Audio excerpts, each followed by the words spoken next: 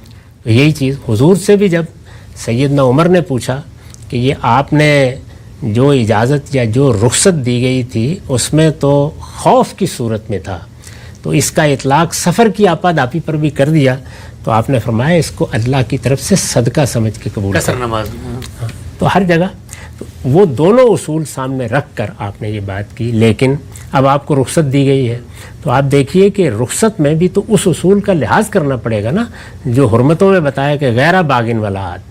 تو یہاں بھی یہ نہیں ہونا چاہیے کہ بس رخصت مل گئی یا آپ نے جرابیں پہنی ہیں پہنے رکھی ہے، تو آپ نے اس کے لیے ایک مدت بھی مقرر کر دی، اور یہ ہر فقیہ کو بھی کرنا چاہیے۔ یعنی وہ جب رخصت کا فیصلہ کرے تو اس کی کچھ تعین کر دے، بتا دے، تاکہ انسان کو احساس رہے کہ وہ رخصت سے فائدہ اٹھا رہا ہے اور ایک وقت کے بعد اسے اصل کی طرف لوٹنا ہے۔ تو آپ نے فرمایا کہ اگر عام حالات میں تم مسح کرو تو 24 گھنٹے یعنی ایک دن رات کافی ہے، اور اگر مسافر ہو تو پھر 72 گھنٹے یعنی 3 دن رات کافی ہے۔ تو یہ گویا ایک طرح کی تحدید کر دی ہے۔ تحدید ارشاد کی نوعیت کی ہوتی ہے، یعنی اس کا خیال رکھو کہ اس سے زیادہ نہیں ہونا چاہیے، الا یہ کہ کسی وقت کوئی مشکل پیش آ گئی کہ جس میں کرنا ممکن نہیں ہے، رخصت ہے، اس میں یہ اجازت بھی ہوگی، لیکن عام حالات میں یہی کرنا چاہیے کہ 24 گھنٹے کے بعد پاؤں دھو لیے جائیں، اور اگر سفر میں ہے تو 72 گھنٹے کے بعد پاؤں دھو لیے جائیں۔ تو یہ اجتہادات حضور نے بھی فرمائے ہیں، ان کی تعلیم اللہ تعالیٰ نے دی ہے، حضور نے فرمایا ہے تو ہمیں بھی حوصلہ ہوا ہے کہ ہم یہ کر سکیں۔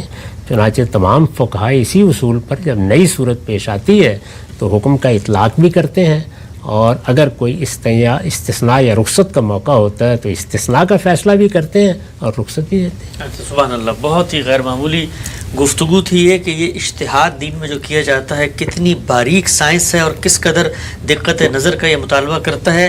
جیسے آپ صلی اللہ علیہ وسلم کے ایک معاملے میں اجتہاد کو ہم سمجھنے کا آغاز کیا تھا، اس کو آگے بڑھائیں گے اور جانیں گے کہ رسول اللہ نے یہاں پر جو 1 دن مقیم کے لیے اور 3 دن مسافر کے لیے ایک شرط بیان کی، اس کے اندر کیا حکمت ہے۔ اور سلسلے کو آگے بڑھاتے ہوئے غامدی صاحب نے موجودہ دور کے جن مسائل میں اجتہاد کیا ہے، اور بالعموم لوگ کہتے ہیں کہ دین میں آسانی پیدا ہو گئی ہے، ایک ایک مسئلے کو لے کر جو عام طور پہ لوگوں کو پیش آتا ہے، پوچھیں گے کہ اس میں اس پورے کے پورے اصول کو جو پس منظر میں غامدی صاحب نے بیان کیا کیسے ملحوظ رکھا گیا ہے۔ وقت یہاں پہ ختم ہوتا ہے، دوبارہ حاضر خدمت ہوں گے، اب تک آپ کا بہت شکریہ۔ ایک موضوع پر آپ سے استفادے کا ہم نے آغاز کیا تھا، رسالت مآب صلی اللہ علیہ وسلم نے جن معاملات میں اجتہاد کیا اس میں کیا اصول پیش نظر رکھے، اور پھر آپ صلی اللہ علیہ وسلم کے اجتہاد کی روشنی میں جو سبق جو چیزیں ہمارے سامنے آتی ہیں، وہ لوگ جو دین پہ غور و فکر کر رہے ہیں اور وہ نئے نئے معاملات میں اگر کوئی رائے قائم کرنا چاہتے ہیں کہ ان معاملات میں اللہ کی منشا کیا ہے تو انہیں بھی یہ پیش نظر رکھنا۔ ایک مثال کو ہم نے لے کر آپ سے استفادے کا آغاز کیا تھا، آپ نے کافی تفصیل سے بتایا تھا اس کے بارے میں۔ ایک نقطہ جس پہ میں چاہتا ہوں آج گفتگو کا آغاز کروں، پھر بحث کو آگے بڑھاتے ہیں۔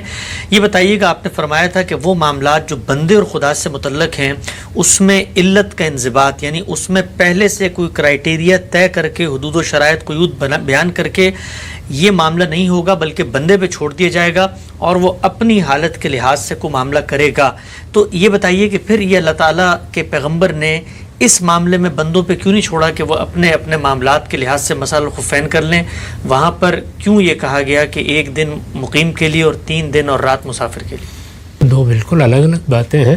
میں جو بات عرض کر رہا تھا اس کا تعلق علت سے ہے، یعنی آپ جب کسی چیز کو موضوع اجتہاد بناتے ہیں تو اس میں آپ کیا کریں گے؟ اپنی طرف سے کوئی نیا دین تو نہیں بنائیں گے نا، جیسے کہ میں نے کل بھی عرض کیا تھا، دین کا کوئی حکم ہے، قرآن میں ہے، سنت میں ہے، اس پر عمل کرنے کے بارے میں سوال پیدا ہو گیا ہے۔ عام حالات میں تو ایک بندہ مومن کا کام یہی ہے کہ اللہ کا حکم ہے، اللہ کے رسول کا حکم ہے، جو دین ہمیں دیا گیا ہے ہم اس پر عمل پیرا ہوں گے۔ سوال پیدا ہو گیا ہے، سوال ظاہر ہے 2 چیزوں سے پیدا ہوتا ہے، ایک اس پہلو سے پیدا ہو جاتا ہے کہ اس سے پہلے ہم اس صورت سے واقف نہیں تھے یا وہ صورت اس سے پہلے ذکر میں نہیں آئی تھی جو کوئی نئی پیدا ہو گئی ہے۔ اس کو ایسے مثال کے طور پر سمجھیے کہ اتنی بات سے ہر شخص واقف تھا کہ اللہ تعالیٰ نے قرض پر منفعت لینے کو ممنوع قرار دیا ہے، یہ ربا ہے اور اس کو اللہ نے حرام کر دیا ہے۔ ہمارے زمانے میں یہ آپ جانتے ہیں کہ سرمایہ کاری کے لیے ادارے وجود میں آئے، ان کی ابتدا تو اگرچہ قرض دینے والے اداروں ہی سے ہوئی تھی، لیکن آہستہ آہستہ بینک، انشورنس کمپنیاں یہ ہماری پوری معیشت کی بنیاد بن گئی۔ تو اس وقت تو یہ کہا جا سکتا ہے کہ دنیا کی معیشت انہی دو اداروں پر قائم ہے، یہ صورت بن گئی۔ تو اس میں یہ سوال پیدا ہوا کہ یہ ادارے جو کچھ کر رہے ہیں وہ کیا ہے؟ کیا وہ قرض ہی ہے؟ کیا وہ قرض پر منفعت لینا ہی ہے؟ کیا اس کی نوعیت وہی ہے جس پر ربا کا اطلاق ہوتا ہے؟ تو یہ آپ جانتے ہیں کہ مشرق سے مغرب تک یہ بحث چھڑ گئی۔ یہ کس چیز کی بحث ہے؟ یہ بحث اس بات کی ہے کہ اللہ تعالیٰ نے جو حکم دیا تھا کیا اس نئی صورت پر اس کا اطلاق ہوتا ہے یا نہیں؟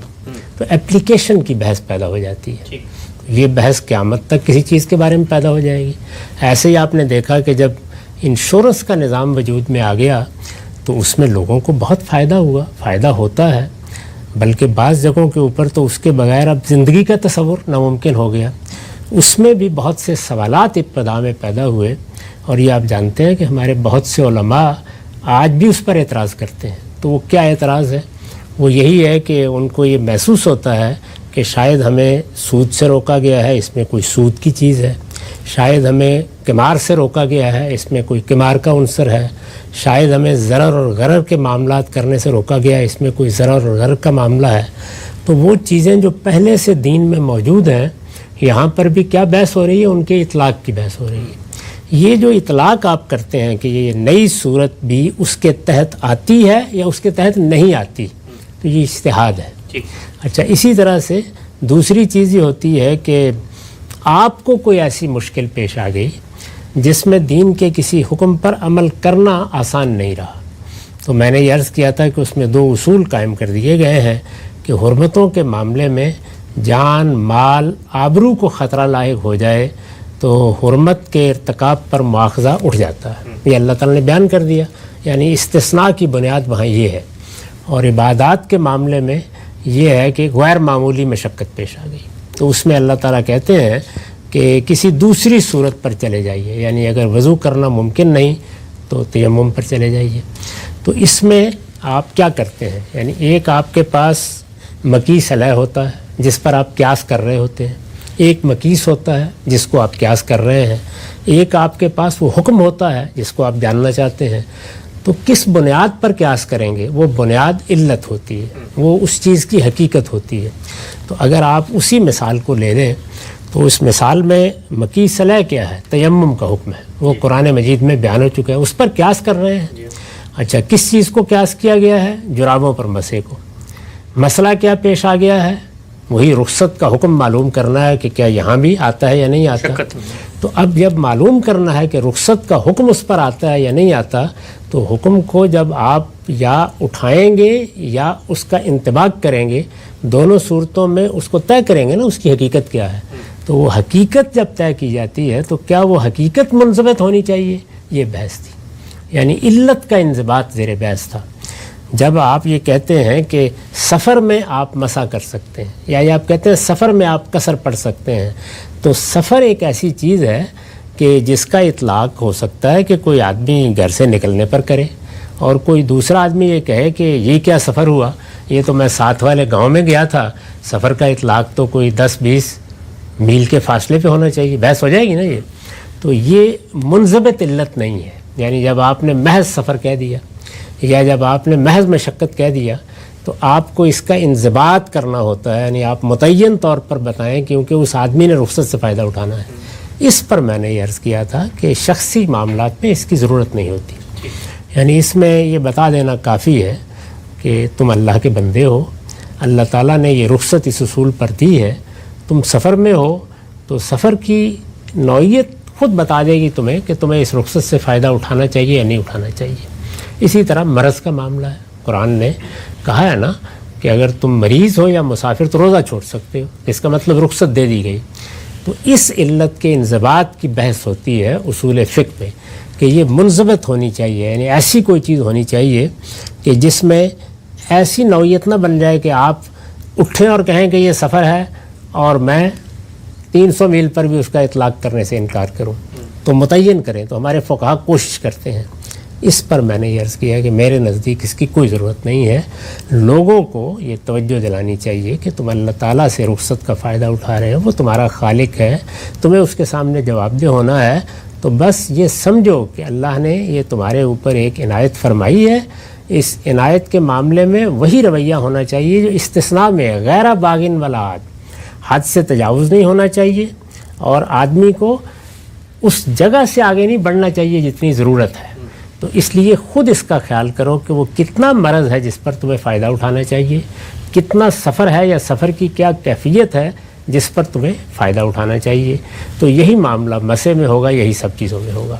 یہ جو انضباط کی بحث ہے یہ اس سے متعلق ہے۔ اس کے بعد میں نے ایک اگلی بات کی تھی، اور وہ یہ کہ جب رخصت دی جا رہی ہے تو رخصت کا مطلب کیا ہے؟ یعنی ہمیں تعلیم دی گئی کہ رخصت کو اس جگہ تک ہی رہنا چاہیے جہاں تک اس کی ضرورت ہے۔ استثناء کے بارے میں بھی کہا کہ غیر باغن والا عاد ہونا چاہیے، حد سے بڑے نہیں آپ، یعنی آپ کو موقع ملا حرام کھانے کا، آپ نے کہا کہ آپ اگلے پچھلی ساری حسرتیں پوری کر لی جائیں، تو اس لیے کہا کہ غیر باغن والا عاد، اس پر پابندی لگا دی۔ تو یہاں پر بھی عقل تقاضا کرتی ہے کہ رخصت کو مطلق نہ رہنے دیا جائے۔ یہ انضباط کی بحث نہیں ہے، اطلاق کی بحث ہے، اس کو مطلق نہیں رہنا چاہیے۔ تو اس کے لیے ہر فقیہ کو یہ چاہیے کہ جب وہ رخصت دے تو بتا دے کہ آپ اتنے مدت کے لیے اتنے فاصلے پر اس کا فائدہ اٹھا سکتے ہیں۔ یہ وہ چیز ہے کہ ہر رخصت محدود ہونی چاہیے، اس پر کوئی تحدید عائد کر دینی چاہیے تاکہ لوگ رخصت کو بس فراغت نہ سمجھ لیں۔ تو حضور نے بھی یہی کیا کہ مسے کی اجازت دی، آپ جرابوں پر مسح کر سکتے ہیں، بتا دیا ہے کہ گھر میں بھی کر سکتے ہیں، سفر میں بھی کر سکتے ہیں، دونوں صورتوں میں بتا دیا۔ لیکن سفر میں 72 گھنٹے کے بعد آپ اتاریے جرابیں اور پاؤں دھو لیجیے، اور یہی معاملہ گھر میں 24 گھنٹے کے بعد کر دیا۔ تو میں نے یہ عرض کیا تھا کہ یہ جو اس طرح کی ہدایت ہوتی ہے فقیہ بھی کرتا ہے، یہ ارشاد کی نوعیت کی ہے، گویا بندے کو تجویز کیا جاتا ہے کہ تمہیں اپنے اوپر یہ پابندی لگا لینی چاہیے تاکہ رخصت کے معاملے میں وہی حد رہے، یعنی استثناء ہے تو غیر باغن والا عاد رہو، اور رخصت ہے تو ایک حد کے اندر اس سے فائدہ اٹھاؤ۔ تو یہ وہ چیز ہے، اس کا تعلق عقلی اقتضاء سے ہے، اس کا تعلق انضباط سے نہیں۔ ٹھیک ہے، ہم سے یہ نقطہ آپ نے بڑی خوبصورتی سے واضح کیا، دونوں الگ الگ چیزیں ہیں۔ اچھا یہ بتائیے گا کہ جب رسالت پاک صلی اللہ علیہ وسلم نے جو لوگوں کو رخصت دی ایک اطلاقی معاملے کے اندر، اس میں ٹائم متعین کر دیا، تو ہم تو یہ جانتے ہیں کہ ہر وقت جب آپ کوئی چیز متعین کرتے ہیں تو وہ زمان و مکان کی قید کے ساتھ ہوتی ہے۔ تو آج کے دور میں ایک مثال آپ کے سامنے رکھتا ہوں، مثلا ایک ڈاکٹر ہے اور وہ 2 دن یا 1.5 دن یا 1 دن سے زیادہ اسپتال میں گزارتا ہے، اور اس کے لیے یہ ممکن نہیں ہے کہ وہ موزوں کو باقاعدہ طور پر اتار کر بار بار جو وہ دھوئے۔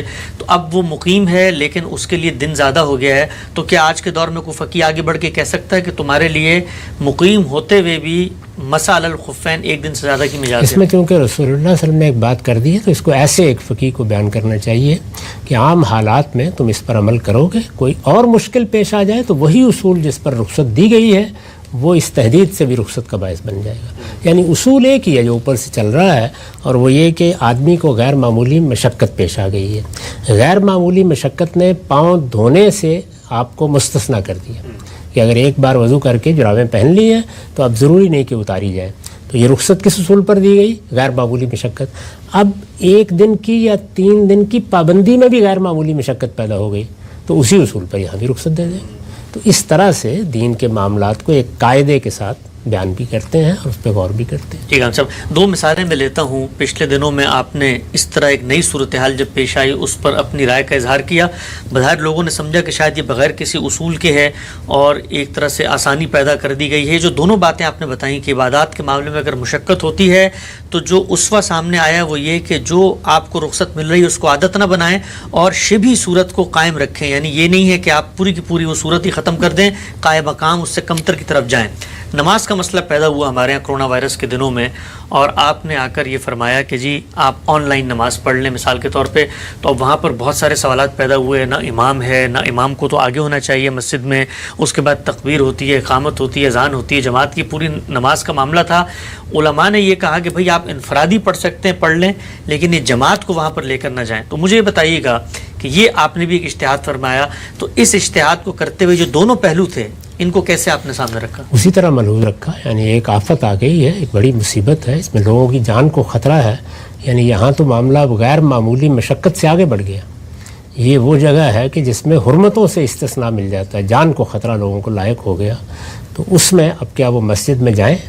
ظاہر ہے کہ مسجد میں جا کے نماز پڑھنا ایک بڑی خیر و برکت کی چیز ہے، اور اگر آپ کے گھر کے قریب مسجد ہے تو پھر آپ کو وہیں جا کے نماز پڑھنی چاہیے۔ تو اس میں خاص طور پر جمعے کے لیے یہ مسئلہ زیر بحث آیا، کیونکہ باقی نمازیں تو ہم گھر میں پڑھ سکتے ہیں، لیکن جمعے کے لیے تو مسجد ہی میں جانا ہوتا ہے، اس کا کیا کیا جائے گا؟ تو اس پر میں نے یہ عرض کیا تھا کہ اب ایک صورت یہ ہے کہ آپ جمعے کو ختم کر دیں۔ شروع میں جب وبا بہت آخری درجے میں پہنچی ہوئی تھی، ایک صورت یہی ہوگی نا، جمعہ آپ ختم کریں گے تو پھر کیا ہوگا؟ پھر آپ ظہر کی نماز پڑھیں گے گھر میں۔ دوسری صورت یہ ہے کہ یہ معلوم نہیں کہ یہ وبا سال لے 2 سال لے، اس سے پہلے وباؤں کی تاریخ سے ہم واقف ہیں، تو اس میں کیوں معطل کیا جائے؟ اس میں زیادہ اچھا طریقہ یہ ہے کہ اسی اصول کو ذہن میں رکھا جائے جو حضور نے بیان فرمایا ہے کہ عبادات میں شبی صورت پر چلے جائیں۔ یعنی کہا جا سکتا تھا نا کہ اگر آپ کو کوئی مشکل پیش آ گئی ہے، پانی نہیں ہے یا کوئی اور چیز ہے، تو نہ وضو کریں، اللہ کا نام لے نماز پڑھ لیں، لیکن اس کے لیے ایک علامتی صورت کو باقی رکھا گیا کہ اس طرح سے آپ تیمم کریں۔ اب ظاہر ہے کہ اس میں کیا صفائی ہوتی ہے؟ کچھ نہیں ہوتا نا، یعنی آپ نے مٹی کے اوپر ہاتھ مارے ہیں تو اس میں تو کوئی چیز نہیں ہوگی، کوئی ہاتھ دھل نہیں جائیں گے، تو یہ شبی صورت یعنی ایک نفسیاتی احساس باقی رہے۔ تو اس کے لیے میں نے یہ عرض کیا تھا اس زمانے میں کہ ہمارے لیے چونکہ اللہ تعالیٰ نے نئے ذرائع پیدا کر دیے ہیں، اب یہ بالکل ممکن ہے، تو آپ مساجد سے نشر کر سکتے ہیں اس کو، اور لوگ اپنی اپنی جگہ پر مل کر بھی کر سکتے ہیں، اپنے اپنے طریقے پر بھی شامل ہو سکتے ہیں۔ یہ بالکل وہی اصول ہے کہ جب اصل صورت میں کسی حکم پر عمل کرنا ناممکن ہو جائے یا بڑی مشقت کا باعث بن جائے، عبادات کے معاملے میں تو اللہ تعالیٰ نے بڑی مشقت پر رعایت دی ہے، تو اس میں رخصت پر چلے جائیں۔ رخصت پر جائیں تو کوشش کریں کہ کچھ نہ کچھ ہوتا رہے، تو کچھ نہ کچھ کو اب ظاہر ہے اپنے زمانے کے لحاظ سے دیکھا جائے گا۔ علماء کو اختلاف کرنے کا پورا حق ہے، جب اس طرح کا اجتہاد کیا جاتا ہے تو اس سے کوئی اختلاف کر سکتا ہے۔ میں درمیان میں کھڑا تھا، وہ دوسری انتہا پر تھے کہ آپ پھر ظہر پڑھ لیں، میں نے یہ کہا کہ نہیں، درمیان کی صورت بھی ہو سکتی ہے، اس کو ترجیح دینی چاہیے۔ تو اس میں اختلاف پر تو مجھے کوئی اعتراض نہیں ہے، لیکن یہ کہ اجتہاد یہ بالکل اسی اصول پر ہے کہ آپ جتنا بھی ممکن ہو سکے اس عبادت کو اس کی اصل حیت کے قریب رہ کر ادا کرنے کی صحیح کریں۔ تو آپ یہ دیکھیے کہ قرآن مجید نے اس کی کتنی مثالیں پیش کی ہیں، جن کا میں نے پچھلی نشست میں ذکر کیا تھا کہ حضور کے موجودگی میں نماز پڑھنی ہے، اس کی 10 صورتیں تجویز کی جا سکتی ہیں، لیکن وہاں پر بھی یہ کیا گیا کہ ایک گروہ ایک رکعت پڑھے، ایک پیچھے چلا جائے، پھر وہ آ کے پڑھ لے۔ اسی طریقے سے یہ دیکھا آپ نے کہ جب کوئی صورت بھی باقی نہیں رہی تو قرآن نے سورہ بقرہ میں کیا فرمایا؟ فرجالن و رکبانا، یعنی یہ نہیں ہے کہ اچھا چلیں جب اتریں گے تو پڑھ لیں گے، نہیں، آپ چلتے ہوئے پڑھ لیں، آپ سواری پر پڑھ لیں، یہی الفاظ ہے نا، فرجالن اور رکبانا، چلتے ہوئے پڑھ لیں، سواری پر پڑھ لیں۔ تو اس کا مطلب یہ ہے کہ کسی نہ کسی صورت میں اب سواری پر جب آپ پڑھیں گے تو یہ جو اس وقت میرے اس نقطہ نظر پر اعتراضات کیے گئے کہ امام کہاں کھڑا ہوگا اور پیچھے کون ہوگا اور آگے کون ہوگا، تو مجھے بتائیں فرجالن اور رکبانا میں قبلے کی تعین کیسے ہوگی، رکوع کیسے ہوگا، سجدہ کیسے ہوگا، وہ سارے ہی سوال پیدا ہو گئے۔ تو اس میں یہ اصول ہے کہ جب آپ کو عبادات کے باب میں رخصت پر کوئی فتویٰ دینا ہے یا رخصت پر کوئی رائے دینی ہے، تو جو اس معاملے میں ہمارے سامنے نظائر موجود ہیں قرآن کے اور حضور کے، ان کو سامنے رکھ کر یہی طریقہ اختیار کرنا چاہیے کہ غیر معمولی مشقت پر رخصت دی جائے گی۔ اس کے انضباط کی میرے نزدیک ضرورت نہیں ہے، لوگوں پر چھوڑ دینا چاہیے اور ان کو بتانا چاہیے کہ وہ اپنے طور پر یہ طے کر لیں۔ ہر بندہ اپنے رب سے محبت کرتا ہے، وہ سوچ کر ہی طے کرے گا، ان کی رہنمائی ضرور کر دینی چاہیے، اور کوئی ایسی شبیہ صورت، ملتی جلتی صورت برقرار رہنی چاہیے کہ جس میں یہ احساس رہے کہ ہم اس عبادت کی طرف ایک دن بڑھیں گے، جیسے کہ تیمم میں۔ ٹھیک ہے، بڑی آپ نے تفصیل سے بات واضح کی. اچھا، جس وقت آپ نے رائے دی تھی تو بڑے لوگوں نے اس وقت اس پر اعتراض بھی کیا.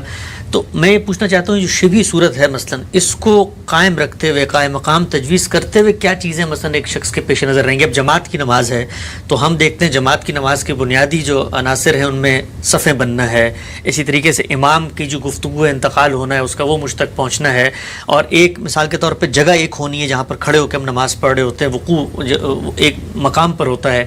تو مثلا آن لائن کے اندر ایک چیز تو سمجھ میں آ گئی کہ وہ آواز اس کی پہنچ رہی ہے مجھ تک، لیکن نہ وہاں پر مثلا صفیں بن رہی ہیں، نہ ہمارا مکان ایک ہے. اچھا، لوگوں نے یہ بھی کہا تھا اس وقت کہ امام اسلام آباد میں کھڑا ہوا ہے اور میں کراچی میں ہوں، تو میں تو پھر امام کے پیچھے آ گیا. تو اس صورت میں پھر مطلب شبھی صورت کیسے پیدا کریں گے؟ میں تو ابھی عرض کیا کہ جب قرآن نے کہا پھر رجالن اور رکبانہ، تو کچھ بھی باقی نہیں رہا. خود حضور اپنے زمانے میں آپ دیکھتے ہیں نا کہ آپ نفل نمازیں کیسے پڑھتے تھے.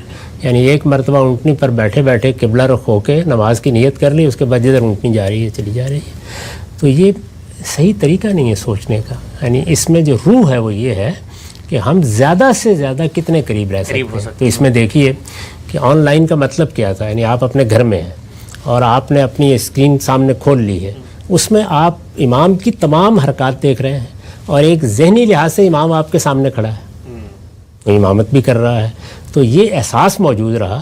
اب باقی ظاہر ہے کہ میں اس کو اسلام آباد سے آپ کے گھر تو نہیں لا سکتا، وہ تو میرے بس میں نہیں ہے.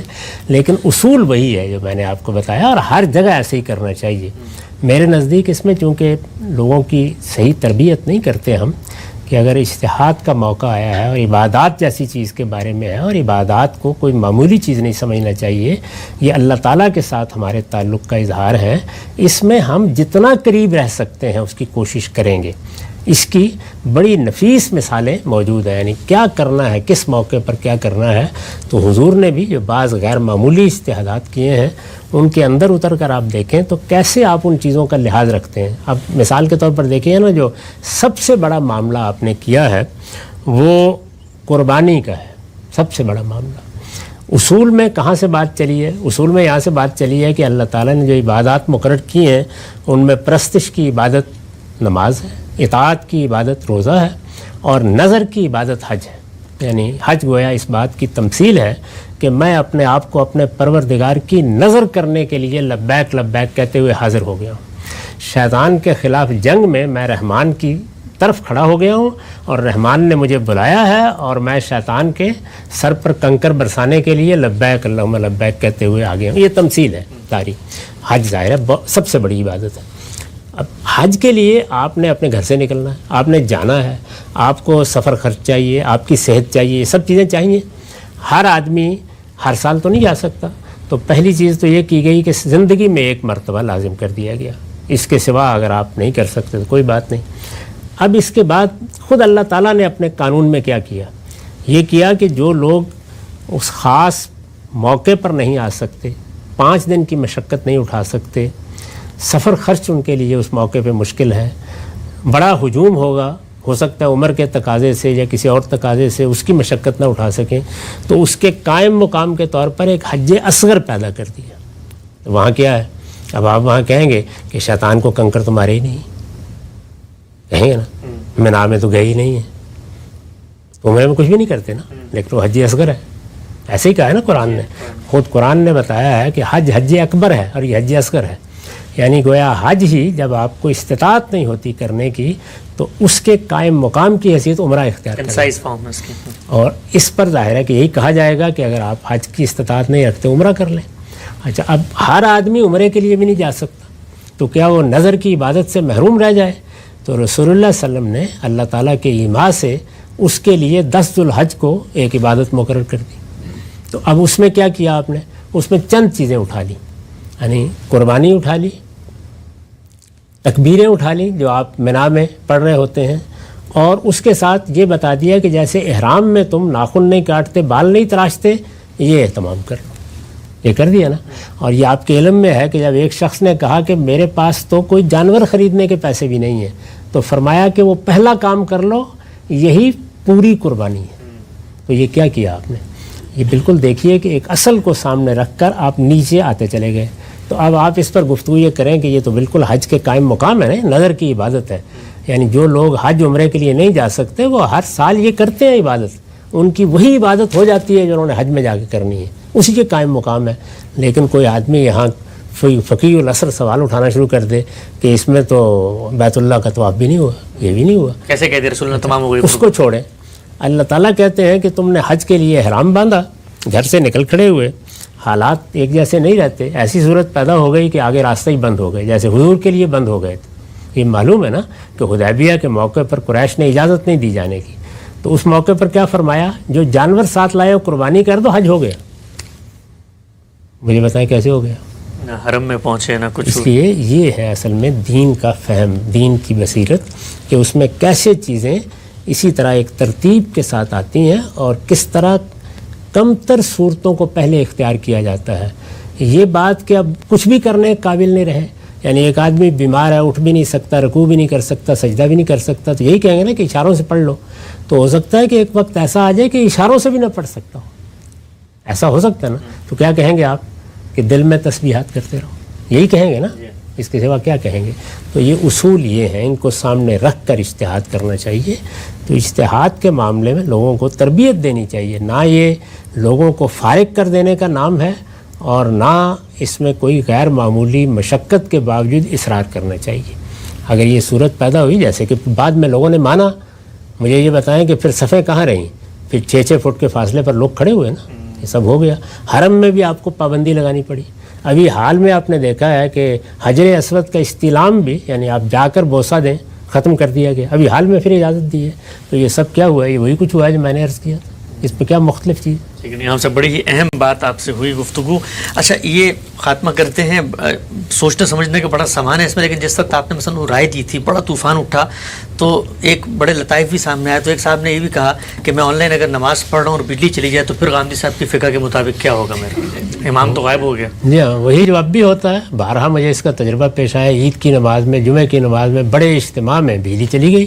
کیا ہوتا ہے اس میں یہ ہوتا ہے کہ اگر آواز پہنچائی جا سکتی ہے تو مکبر پہنچا دیں گے، اگر نہیں پہنچائی جا سکتی تو آپ اللہ اکبر کہہ کے اپنی نماز مکمل کریں گے. ایسے حادثے پیش آئے ہیں کہ یہ معاملہ ہو گیا، پتہ ہی نہیں چل رہا کہ امام صاحب سجدے میں یا اٹھ گئے ہیں، تو بھائی نماز پوری کی جاتی ہے اور بس سلام پھیر دی جاتی ہے. تو یہ تو معمولی عقل کی باتیں ہیں، لیکن میرا خیال ہے کہ ہماری عقل بعض اوقات کچھ زیادہ ہی پراپر سینس میں بدل جاتی ہے اور معمولی عقل کی باتیں بھی سمجھنی مشکل ہو جاتی ہے. بالکل صحیح، اہم بات ہے. غامدی صاحب سے ہم نے گفتگو کی، رسالت مآب صلی اللہ علیہ وسلم نے جو اجتہاد فرمائے ہیں ان کے پیچھے کیا اصول ہیں، اور ایک دین کے عالم کے لیے، ایک فقیہ کے لیے کیا اس میں روشنی سامنے آتی ہے. چند اطلاقی مثالیں بھی اس پیش نظر رکھی. انشاءاللہ گفتگو کے سلسلے کو آگے بڑھائیں گے. وقت یہاں پہ ختم ہوتا ہے، دوبارہ حاضر خدمت ہوں گے. ہم سب تک بہت بہت شکریہ. رسالت مآب صلی اللہ علیہ وسلم کے اجتہادات، اس موضوع پر ہم نے آپ سے استفادے کا آغاز کیا تھا. تیسری نشست ہے اس سلسلے کی. بہت ہی باریک بعض پہلو ہوتے ہیں اور بسا اوقات اگر بادی نظر میں کوئی طالب علم اس کا جائزہ لے تو سمجھ میں نہیں آتے. لگتا یہ ہے کہ جیسے اللہ کے پیغمبر نے کوئی نیا انڈیپینڈنٹ مستقل بذات حکم دے دیا ہے، لیکن آپ نے واضح فرمایا تھا کہ اصل دین قرآن و سنت میں موجود ہے. رسالت مآب صلی اللہ علیہ وسلم بھی دیکھتے ہیں کوئی مماثل صورتحال ہے تو اس پر اجتہاد بھی کرتے ہیں، اطلاق بھی کرتے ہیں، اس کے اصول بھی سامنے رکھے. ایک اور مثال میں چاہتا ہوں آپ کی خدمت میں رکھوں اور اس پہ بھی جانوں کہ اس معاملے میں رسول اللہ صلی اللہ علیہ وسلم نے جو کچھ کیا ہے اس کے پیچھے کیا نظام فکر ہے. زہار ہمارے ہاں ایک اصطلاح ہے، استعمال کی جاتی ہے اور قرآن مجید میں زیر بحث آئی ہے. عرب جاہلیت میں یہ کہا جاتا تھا کہ لوگ اپنی بیویوں کو اپنی ماں یا اس کے کسی اس سے تشبیہ دیتے تھے اور یہ ایک بہت ہی مکروہ قسم کا فعل ہوتا تھا. قرآن مجید نے اس کو ایک غلط فعل قرار دیتے ہوئے کفارہ اس پہ عائد کیا ہے کہ کوئی مرد اگر اس کا ارتکاب کرتا ہے تو یہ کفارہ وہ ادا کرے گا. اور کفارہ کیا ہے کہ آپ نے غلام آزاد کرنا ہے، نہیں تو پھر آپ نے 2 مہینے کے لگاتار روزے رکھنے ہیں. اگر اس کی استطاعت نہیں ہے تو آپ نے پھر 60 مسکینوں کو کھانا کھلانا ہے. سوال غم صاحب یہ ہے کہ رسول اللہ صلی اللہ علیہ وسلم نے اگر کوئی شخص جانتے بوجھتے روزہ چھوڑ دیتا ہے تو اس کے لیے بھی اسی کفارے کی تجویز پیش کی. پوچھنا میں آپ سے چاہتا ہوں، اگر دین نے کوئی کفارہ عائد نہیں کیا تھا تو اللہ کے پیغمبر نے ایک دوسرے جرم کا کفارہ اس جرم کے اوپر کیسے لاگو کیا؟ اس میں چند چیزیں سمجھ لیجئے، اور وہ یہ کہ کفارے کی نوعیت کیا ہوتی ہے. کفارے میں ایک پہلو تو یہ ہے کہ اللہ کی نافرمانی ہوئی ہے، ایک جرم کا ارتکاب ہوا ہے. آدمی کو چاہیے کہ وہ اپنے آپ کو کچھ سزا دے. یعنی ایک تو وہ سزائیں ہیں جو ریاست سے متعلق جرائم کی سوسائٹی دیتی ہے یا حکومتیں دیتی ہیں. یہ معلوم ہے کہ وہ سزائیں تو وہی لوگ دے سکتے ہیں کہ جو نظم حکومت کو چلا رہے ہوتے ہیں اور انہی کو دے سکتے ہیں جو کسی حق تلفی کا ارتکاب کریں یا کسی کی جان مال آبرو کے خلاف زیادتی کا ارتکاب کریں۔ اللہ اور بندے کے معاملات شخصی معاملات ہیں اصلاً، اور اس میں اللہ تعالیٰ ہی کے ساتھ بندے کا معاملہ ہوتا ہے۔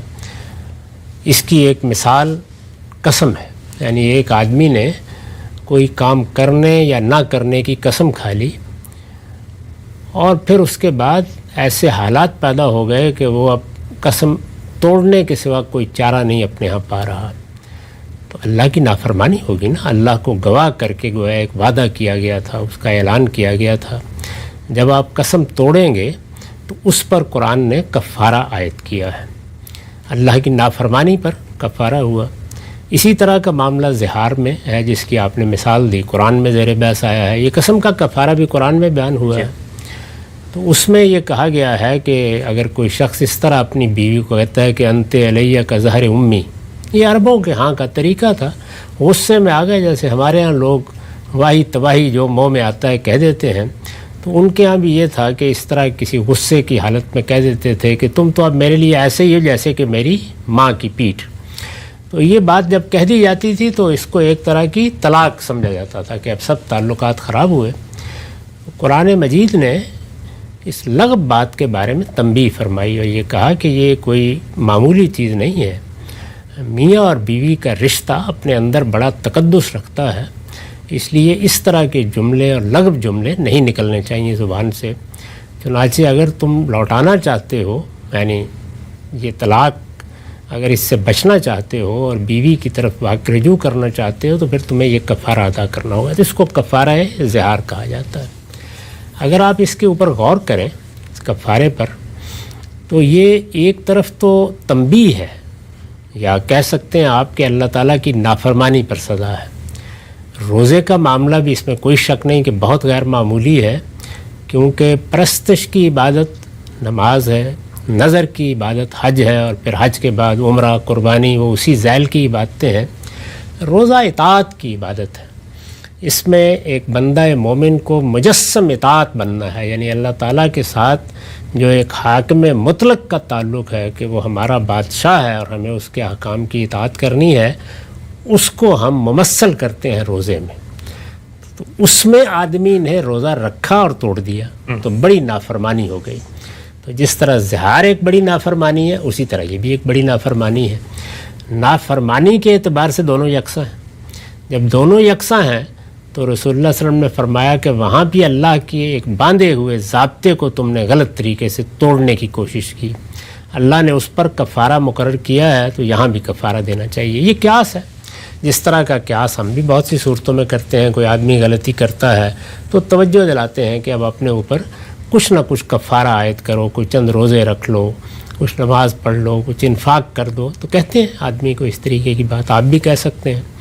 تو رسالت مآب صلی اللہ علیہ وسلم نے اس موقع پر جب ایک معاملہ سامنے آیا، وہ بڑا مشہور واقعہ ہے کہ ایک شخص آیا اور اس نے کہا کہ میں اپنی بیوی کے ساتھ تعلق قائم کر بیٹھا ہوں روزے میں، ظاہر روزہ اس سے ٹوٹ گیا جس طرح کہ قرآن نے بتایا بھی ہے۔ تو حضور نے یہ کہا کہ بھئی اس پر تو تمہیں اب 60 روزے رکھنا ہوں گے۔ غلام تو نظر آ رہا تھا کہ اس کے پاس ہونے کا کیا سوال ہے، تو اب 60 روزے رکھنے ہوں گے تمہیں۔ تو اس نے کہا کہ جی میں ایک تو نبھا نہیں سکا، 60 کہاں سے رکھوں گا؟ تو فرمایا کہ چلو پھر 60 مسکینوں کو کھانا کھلاؤ۔ تو اس سے یہ تو واضح ہو گیا کہ زہار کے روزے پر آپ نے قیاس فرمایا ہے، کیونکہ یہ الگ سے کوئی قانون نہیں تھا، ایک پہلے سے کفارہ موجود ہے، انہی الفاظ میں وہ نقل ہوا ہے قرآن میں۔ آپ نے یہاں پر جب یہ دیکھا کہ یہ دونوں ایک ہی نوعیت کے جرائم ہیں اور سنگین جرائم ہیں، تو کفارہ عائد ہونا چاہیے اس کے اوپر، تجویز فرما دیا۔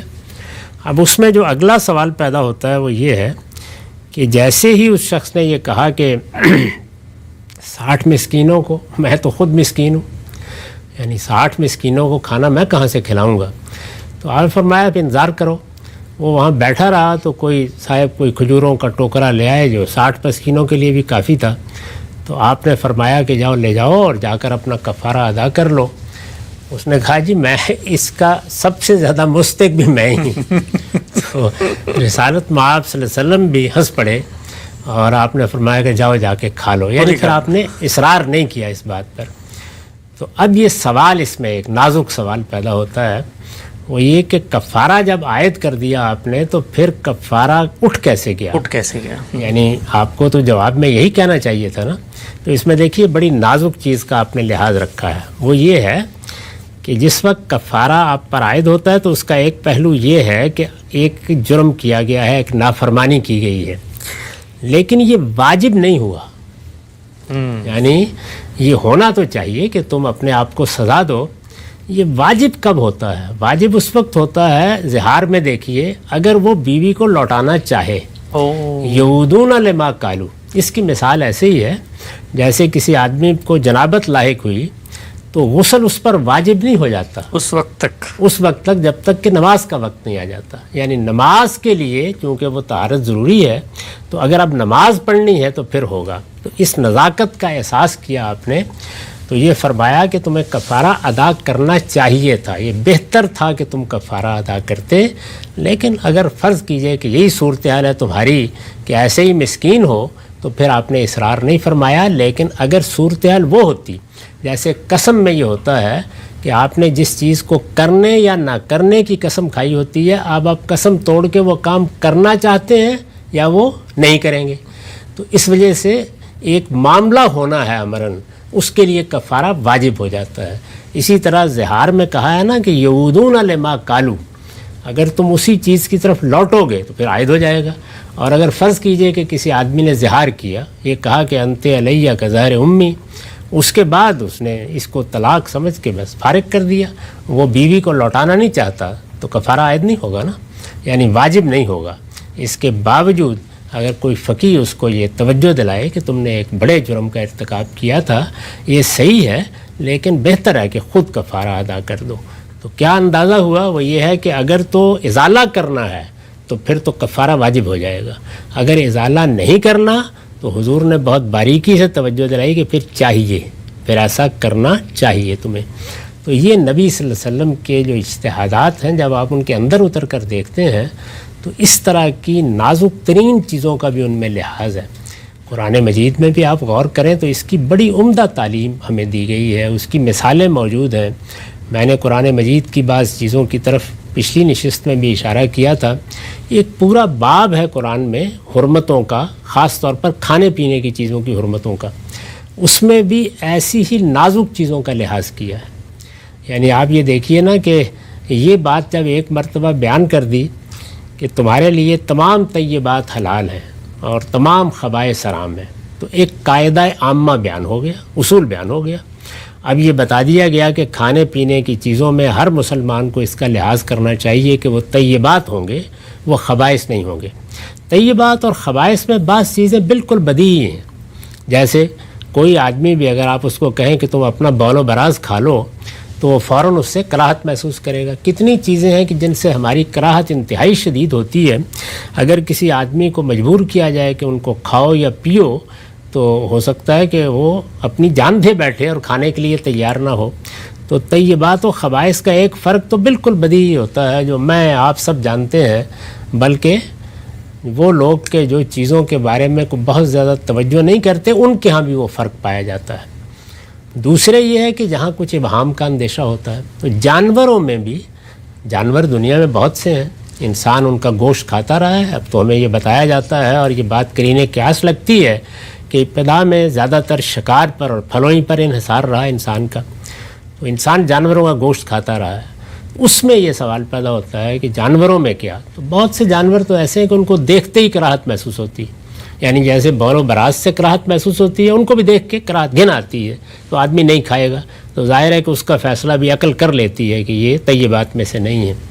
لیکن بہت سے جانور اپنے دیکھنے میں بہت خوبصورت ہیں اور آدمی ان کی خوبصورتی سے متاثر بھی ہوتا ہے. اب شیر ہیں، چیتے ہیں، اسی طریقے سے بعض کتے ہیں، بلیاں ہیں اور بہت سے جانور ہیں. تو اللہ تعالیٰ نے یہ بتایا کہ طیبات صرف بہیمۃ الانعام ہے. یعنی جانوروں میں دو طرح کے جانور ہیں، ایک درندے ہیں، ایک چرندے ہیں. تو درندے طیبات میں سے نہیں ہیں، لہذا درندے نہیں کھائے جائیں گے. تو واضح کر دیا احلت لکم بہیمۃ الانعام. یہ سب قرآن ہے. اب یہ اصول کا اطلاق کر کے بتایا جا رہا ہے. اس کے بعد میں نے بڑی بحث کر کے بتایا ہے کہ 4 چیزیں ایسی تھیں جن کے بارے میں شبہ پیدا ہوا. آدمی کے لیے فیصلہ آسان نہیں تھا، یعنی اپنی عقل سے فیصلہ کرنا مشکل تھا. یہ اصولی بات تو بتا دی گئی. اس میں ایک چیز یہ تھی کہ اگر کوئی جانور اپنی موت مر جاتا ہے وہ بالکل حلال جانور، یعنی بھیڑ ہے، بکری ہے، مر گئی ہے، تو یہ کیا حرام ہو جائے گی یا حلال رہے گی؟ تو اس کا جواب قرآن نے یہ دیا نہیں کہ حرام ہو جائے گی. تو اب ظاہر ہے کہ جانور تو حلال تھا نا، طیب جانور تھا، کیوں حرام ہو گیا؟ لیکن بتا دیا گیا کہ حرمت علیکم المیتہ.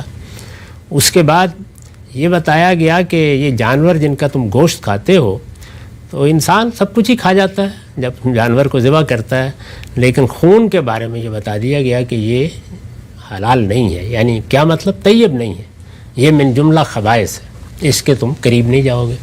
اسی طریقے سے ایک جانور کا نام لے کے یہ بتایا گیا کہ خنزیر کا گوشت بھی نہیں کھاؤ گے. چوتھی چیز یہ تھی کہ غیر اللہ کے نام کا ذبیحہ. تو میں نے آپ کو یہ بتایا تھا کہ ایسے سب موقعوں پر ایک فقیہ کیا کرتا ہے، وہ حقیقت کو دریافت کرتا ہے. یعنی جو چیز مجھے کہا گیا ہے کہ تم نہیں کرو گے یا جس سے روکا کیا گیا ہے، اس کے پیچھے حقیقت کیا ہے. کہنے کو تو دیکھیے نا ایک مردہ جانور ہے، تو ظاہر کے لحاظ سے تو بکری ہے، میں نے اس کو ذبح کیا تو مری ہے اس کے نتیجے میں، اور اگر وہ خود مر گئی تو تب بھی مری ہے. کیا فرق واقع ہو گیا ہے؟ کیا وجہ ہے کہ وہ حلال تھی، اس کا کھانا جائز تھا، اس کو حرام کر دیا گیا؟ تو جب وہ غور کرتا ہے تو یہ معلوم ہوتا ہے کہ اس میں جو کچھ ہوا ہے وہ اصل میں خون کے اندر رہ جانے کی غلاظت ہے. یعنی خون چونکہ حرام ہے، آگے بتا دیا ہے نا کہ خون کو بھی ہم نے حرام کیا ہے، تو جب ہم ذبح کرتے ہیں تو ذبح کا طریقہ بتایا گیا ہے کہ تزکیہ ہونا چاہیے. یعنی حلقوم تم کاٹو گے، اور حلقوم یہ پورا نہیں کاٹ کے پھینک دیا جاتا، اس کو کاٹو گے. اس کے نتیجے میں جانور تڑپتا ہے اور اس کی رگوں کا سارا خون نکل جاتا ہے. تو یہ واضح ہو گیا کہ اصل حقیقت کیا ہے، خون کا اندر رہ جانا. اب یہ دیکھیے کہ اس کے بارے میں پھر سوال پیدا ہو جاتا ہے کہ ایک تو یہ ہے نا کہ طبعی موت، ایک جانور مر گیا، حادثے میں بھی تو مرتا ہے جانور. یعنی ایک تو ہے نا کہ طبعی موت مر گیا تو چلیے خون اندر رہ جاتا ہے، معلوم ہو گیا. تو اب حادثے میں مر جاتا ہے تو یہ اصول معلوم ہو گیا کہ اصل چیز یہ نہیں ہے کہ وہ طبعی موت مرا ہے، اصل چیز کیا ہے؟ خون کا اندر رہ جانا. تو سورہ مائدہ میں قرآن مجید نے پھر جو عام طور پر بھیڑ بکریوں والے ہوتے ہیں انہیں یہ صورتحال پیش آتی ہے، جانور اوپر سے گر کے مر گیا، جانور نے سینگ مارا وہ مر گیا، تو تمام ان صورتوں کا ذکر کر کے کہا کہ یہ سب حرام ہے. تو کیا کیا؟ یعنی جو اصل حقیقت ہے اس سے الحاق کر کے خود بتایا. اپلیکیشن میں جبکہ آپ دیکھیے سورہ بقرہ میں، سورہ انعام میں، سورہ نحل میں یہ کہا ہے کہ بس یہ چار ہی چیزیں حرام ہیں. تو اب یہاں کیا ہو رہا ہے کہ چار ہی چیزیں ہیں، لیکن چار چیزوں کی حقیقت آگے بڑھ رہی ہے. تو اس طرح ہمیں اجتہاد کی تربیت دی قرآن نے کہ جب اللہ تعالیٰ کسی چیز کو ممنوع قرار دیں تو یہ دیکھو کہ اس کی حقیقت کیا ہے. وہ حقیقت کسی جگہ پائی جائے گی تو حکم کا وہاں بھی اطلاق ہوگا، اور اگر کسی جگہ وہ ختم ہو جائے گی تو استثناء مل جائے گا، یعنی وہ چیز جائز ہو جائے گی. اسی کو ایسے بیان کیا جاتا ہے نا کہ جب اللہ تعالیٰ نے شراب کو حرام کیا ہے تو حقیقت کیا ہے؟ نشہ. تو یہ نشہ ہے جو اس مشروب میں ہوتا ہے تو وہ حرام ہے. آپ اس کو سرکے میں تبدیل کر دیں تو نشہ ختم ہو گیا، تو اب وہ حلال ہے، جائز ہے. تو یہ اصول خود قرآن نے اطلاق کر کے بتایا ہمیں. اسی طریقے سے ایک اگلا سوال پیدا ہوا، اور وہ یہ کہ جب اللہ تعالیٰ نے چار چیزیں بیان کی تھی تو وہاں تو یہ بیان کیا تھا کہ اگر کسی جانور کو اللہ کے سوا کسی کے نام پر ذبح کیا گیا ہے تو اس کا کھانا جائز نہیں ہوگا. تو اب ایک آدمی نے ذبح تو اللہ کے نام پر ہی کیا ہے، اللہ کے سوا کسی کے نام پہ ذبح نہیں کیا، لیکن جا کر کسی آستانے کی نظر کر دیا ہے، کسی بت خانے پر چڑھا دیا ہے، کسی مزار پر نظر پیش کر دی ہے. تو قرآن مجید نے سورہ مائدہ میں بتایا کہ اس پر بھی اس حکم کا اطلاق ہوگا کہ حقیقت وہی ہے. اگرچہ پہلا مرحلہ طے ہو چکا ہے، اگرچہ وہاں اللہ کا نام لیا گیا، لیکن چونکہ اس کی حقیقت وہی ہے تو فرمایا وما ذبح علی النصب. یہ جو تم مختلف تھانوں پر جا کر نظر پیش کر دیتے ہو جانوروں کی، تو اگرچہ وہ اللہ کے نام پر ذبح کیے گئے ہوں وہ بھی حرام ہو جائیں گے. اچھا، اسی سے ایک مزید سوال پیدا ہوا کہ کیا یہ صرف عقائد سے متعلق چیز ہے؟ تو ایک لفظ استعمال کیا تھا سورہ انعام میں جس میں علت بتائی تھی، وہی حقیقت بتائی تھی کہ یہ فاسقانہ عمل ہے.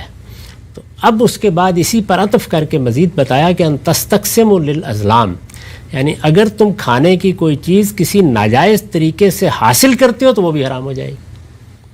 یعنی اگر جوا کھیل کر، استقسام بالازلام یہ تھا کہ عرب عام طور پر گوشت پر جانور ذبح کر کے بعض لوگ گویا اپنی ثقافت اور اپنی فیاضی کا اس طرح اظہار کرتے تھے کہ بہت سے جانور ذبح کر کے نوجوانوں سے کہتے تھے اب جوا کھیلو، جو جتنا جیتتا جائے گا اس کو گوشت ملتا جائے گا. تو اس کے لیے باقاعدہ جوئے کے خاص تیر ہوتے تھے اور یہ حرم کے صحن میں بھی کھیلا جاتا تھا. تو اسی کو استسقام بالازلام کہتے ہیں. تو قرآن مجید نے اس پر بھی اطلاق کر کے بتایا.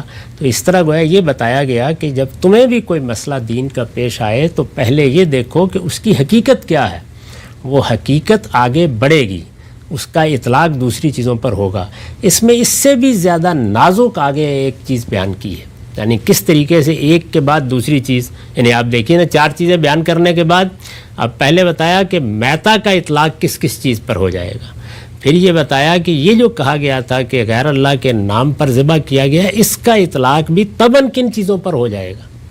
اسی ذیل میں پھر سورہ انعام میں جا کر یہ بتا دیا. یہ بھی ایک سوال پیدا ہوتا ہے کہ اللہ کے سوا کسی کے نام پر تو ذبح نہیں کیا، لیکن اللہ کا نام بھی نہیں لیا. تو فرمایا لا تاکلوا ممن لم یذکر اسم اللہ علیہ، نہیں تم وہ بھی نہیں کھاؤ گے جس پر اللہ کا نام نہیں لیا گیا. تو یہ کیا ہے؟ یہ وہی کہ حقیقت وہی ٹریول کر رہی ہے، تو وہ حقیقت اندر سرایت کیے ہوئے ہے. وہی اللہ تعالیٰ کے ساتھ یا اللہ کے حکم کے بارے میں فاسقانہ رویہ ہے. وہی رویہ ہے جس کے نتیجے میں تم نے جوئے میں کوئی گوشت جیت لیا. وہی رویہ جس کے تحت تم نے اگرچہ اللہ کے نام پہ ذبح کیا تھا لیکن جا کر کسی تھان پر، کسی مزار پر، کسی درگاہ پر چڑھا دیا. وہی اللہ کا نام ہے جو تم نے لینا ہی پسند نہیں کیا، جانتے بوجھتے. غلطی ہو جانا بالکل الگ چیز ہے. تو ان سب چیزوں کو آگے بڑھاتے بڑھاتے اب ظاہر ہے کہ لوگ جانوروں کو شکار کرتے تھے، تو اس میں کتوں کے ذریعے سے شکار زیر بحث آ گیا. قرآن میں زیر بحث ہے سورہ مائدہ میں. اب کتے کے ذریعے سے، کتا چھری تو نہیں ہوتا نا، وہ تو اپنے دانتوں سے جا کے پھاڑ دے گا. تو یہ بتایا گیا کہ اگر تم کتے کو چھوڑتے ہو اور اللہ کا نام لے کر چھوڑتے ہو اور وہ جا کر اس جانور کو پھاڑ دیتا ہے، یعنی خون نکل گیا، خون نکالنا ہی اصل مقصود تھا. اگر اس نے پھاڑ دیا، خون نکل گیا، اگر خون نہیں نکلا تو پھر ذبح کرو گے. وہ بتا دیا ہے کہ ایسی ہر صورت میں الا ما زکیتم ہوگا، لیکن اگر پھاڑ دیا اور خون نکل گیا ہے تو وہ ذبح ہو گیا، یعنی جائز ہو گیا. اللہ کا نام تم نے لے لیا تھا جب تم نے جانور کو اس کے اوپر چھوڑا تھا. اس میں ایک بڑی باریک بات آگے کہی ہے، اور وہ یہ ہے کہ یہ دیکھو کہ اس جانور نے جب جا کے شکار کیا ہے تو جانور نے شکار کے اندر سے خود کچھ کھا تو نہیں لیا. مما امسکنا علیکم، یعنی اس نے چھوڑ دیا تمہارے لیے یا کھا لیا. سوال یہ اس سے کیا فرق پیدا ہوا؟ اس لیے کہ جب اس نے خود کھا لیا تو اس کا مطلب ہے وہ تمہارے لیے شکار نہیں کر رہا تھا. تو اب تمہارے ہاں جو اللہ کا نام لیا گیا تھا اس کا اتصال نہیں ہوا، یعنی وہ نفسیاتی کیفیت ہی منتقل ہے، کیفیت منتقل ہی نہیں ہوئی. تو فرمایا کہ پھر نہیں کھا سکتے. تو یہ نازک مثالیں ہیں کہ اللہ تعالیٰ اس طرح کے معاملات میں کیسے تربیت دیتے ہیں کہ یہ تمہیں کرنا ہے. تو اسی کے اوپر پھر رسالت مآب صلی اللہ علیہ وسلم نے مثلا مچھلیوں کے بارے میں یہ بتایا کہ ان میں چونکہ خون نہیں ہوتا اس طریقے کا، وہ گشنگ بلڈ نہیں ہوتا، دم مسفوح، تو اس وجہ سے تم ان کو اسی طرح کھا سکتے ہو. بس اللہ کا نام لو اور کھا لو. ان کو پکڑتے وقت اللہ کا نام لینا لازم نہیں ہے، اس لیے کہ وہ سارے معاملات ہوئے ہی نہیں. نہ تم نے درندگی کا مظاہرہ کیا ہے ان کو مارتے وقت کہ تمہاری تطہیر ضروری ہو، نہ ان کے اندر اس طرح کا خون ہوتا ہے تو حضور نے اس پہ اطلاق کیا. اسی طرح جانوروں کے اندر سے آپ دیکھتے ہیں تلی نکلتی ہے. اسی طرح بعض اور چیزوں کے بارے میں، جگر کے بارے میں یہ فرمایا کہ اگرچہ خون میں لتڑے ہوئے ہوتے ہیں لیکن ان پر بھی اس حکم کا اطلاق نہیں ہوتا. تو استثناء بھی اسی اصول پر اور کسی دوسری چیز کا شمول بھی اسی طریقے سے. تو اس طرح گویا جو تعلیم دی گئی وہ یہ کہ ہمارے دین میں تمام احکام کچھ قواعد عامہ پر مبنی ہوتے ہیں. وہ قاعدہ عامہ کیا تھا؟ تمام طیبات حلال ہیں، تمام خبائث حرام ہیں. یہ قاعدہ عامہ ہے.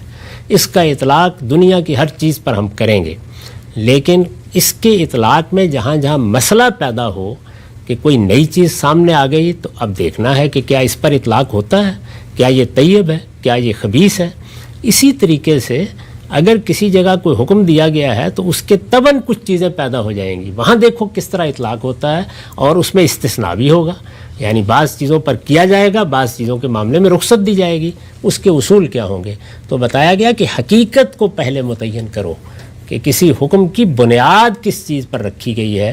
جیسے پچھلی نشست میں ہم نے بتایا تھا کہ اللہ تعالیٰ نے جو تیمم کی رخصت دی ہے اس کی بنیاد کس چیز پہ رکھی ہے؟ اس کی بنیاد رکھی ہے غیر معمولی مشقت پر. تو غیر معمولی مشقت کو ہم لے کے چلیں گے اور یہ اگر کسی اور صورت میں بھی پائی جائے گی تو وہاں پر بھی یہی رعایت دیں گے, اسی کا اطلاق کریں گے. بہت سرد علاقوں میں بعض لوگوں کے خاص پیشوں کی رعایت سے, بعض ڈاکٹر حضرات جب اپنے ہاں آپریشن کر رہے ہوتے ہیں یا کسی مریض کو دیکھ رہے ہوتے ہیں, اسی طریقے کی بہت سی صورتیں دنیا میں پیش آئیں گی. جیسے کہ قطبین پر ہمیں نماز کے مسائل پیش آتے ہیں, تو ہر جگہ یہی ہوگا کہ نئی صورت میں حقیقت کو سامنے رکھ کے اطلاق کیا جائے گا اور حقیقتی کو سامنے رکھ کے رخصت دی جائے گی یا استثناء کیا جائے گا.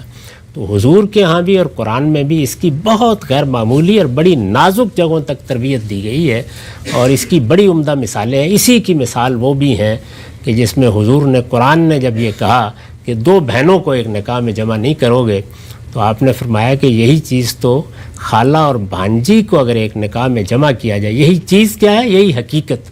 یعنی وہ حقیقت کیا ہے جس کی وجہ سے روکا گیا ہے؟ تو وہ حقیقت تو وہاں بھی پائی جاتی ہے, تو آپ نے اس کا اطلاق کر دیا. اسی طریقے سے قرآن نے کہا کہ تمہارے لیے تمہاری رضائی ماں جو تمہیں دودھ پلا دے وہ بھی حرام ہے, اور رضاعت کے تعلق سے تمہاری بہن بھی. تو اب ظاہر ہے ماں تک بات رہ جاتی تو پھر تو دودھ پینا ہی باعث بنتا. تو یہ جو بہن ہے یہ کس تعلق میں؟ تو اس کا مطلب ہے کہ اب رشتے بھی پیدا ہو گئے ہیں. تو حضور نے فرمایا کہ جو چیز بہن کے لیے حرمت کا باعث بن رہی ہے وہ خالہ کے لیے کیوں نہیں بنے گی, بھانجی کے لیے کیوں نہیں بنے گی؟ تو ان کو بھی پھیلا دیا. تو اس طریقے سے بتایا کہ دین میں احکام جب دیے جاتے ہیں تو ان کے ایک الفاظ ہوتے ہیں, ایک ان کی حقیقت ہوتی ہے. حقیقت میں اگر کوئی اسی طرح کی صورت پیش آئے گی تو وہ حقیقت وہاں پہنچے گی اور اس کی حرمت کا فیصلہ کیا جائے گا. اور اگر وہ حقیقت کہیں ختم ہو گئی کسی چیز میں سے تو استثناء بھی دیا جائے گا, رخصت بھی دی جائے گی. تو یہ سارا اجتہاد جو کچھ بھی ہوتا ہے اس کے اصول یہ ہیں. اجتہاد کوئی بے لگام چیز نہیں ہوتی. اس کا مطلب یہ ہوتا ہے کہ ایسی صورتیں پیش آئیں گی جو پہلے مذکور نہیں تھیں, اور ایسے معاملات پیش آئیں گے جن میں انسان کو استثناء, ایگزمپشن یا رخصت کی ضرورت ہوگی.